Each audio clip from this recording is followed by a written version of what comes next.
छत्रपती शिवाजी महाराज, महात्मा ज्योतिबा फुले, लोकशाहीर अण्णाभाऊ साठे, माता रमाई, माता भीमाई, माता जिजाऊ, माता सावित्रीमाई, राजमाता अहिल्याबाई होळकर अशा सर्व महापुरुषांना विनम्र अभिवादन करून या ठिकाणी या सभेचे आयोजक, उपस्थित सर्व गावकरी, बाहेरून आलेले, तसेच आपले खासदार धैर्यशील भैया, आपले उमेदवार राणीताई वारे, या ठिकाणी असलेले उमेदवार दीपालीताई कांबळे, यांना सर्वांना माझा मानाचा जय भीम, जय शिवराय.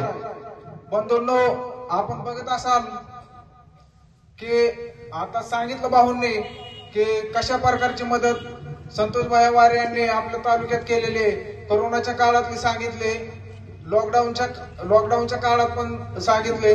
त्याच्यानंतर मला एवढं सांगायचं होतं की सत्तेमधून प्रश्न लवकर सुटतात. सत्ता येईल, सत्ता जाईल, पुढं काय होईल हे काय सांगण्यापेक्षा संतोषभाई वारे हे असं नेतृत्व आहे की कायम तुमच्यासाठी रस्त्यावरती नेहमी उभा आहे. आमची सत्ता येऊ अगर नाही येऊ, पण डॉक्टर बाबासाहेब आंबेडकरांनी दिलेल्या आंदोलनाच्या ताकदीवर तुमचे प्रश्न सोडवण्यासाठी आम्ही नेहमी रस्त्यावर असू, एवढंच या ठिकाणी बोलतो. आणि जाता जाता एवढंच सांगतो की मोठ्या नेते मंडळी या ठिकाणी बोलण्यासाठी संधी दिले, त्यांचंच मी आभार मानतो. आणि करमाळ तालुक्यातून जिथं जिथं तुतारी चिन्हावरती आपले उमेदवार उभा आहेत, तिथं तिथं तुतारी वाजवण्याचं काम आपल्या सगळ्यांना करायचंय.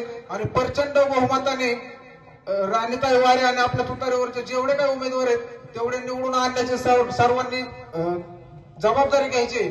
आणि त्याचप्रमाणे तुम्ही दिलेल्या ताकदीचा उपयोग तुमचेच प्रश्न सोडवण्यासाठी या ठिकाणी केला जाईल. कसल्याही प्रकारचं आमिष असतील, काय असतील, युती आघाड्या झालेले, पण तो संतोषभाई यांना मी सांगतो की कुणाच्या युत्या कुठं झाल्यात त्याच्यावरती आम्हाला कुठं काय बोलायचं नाही, परंतु जनतेची युती तुमच्या सोबत आहे आणि करमाळा तालुक्यातली जनता संपूर्ण तुमच्या सोबत आहे. निवडणूक आपल्या टप्प्यात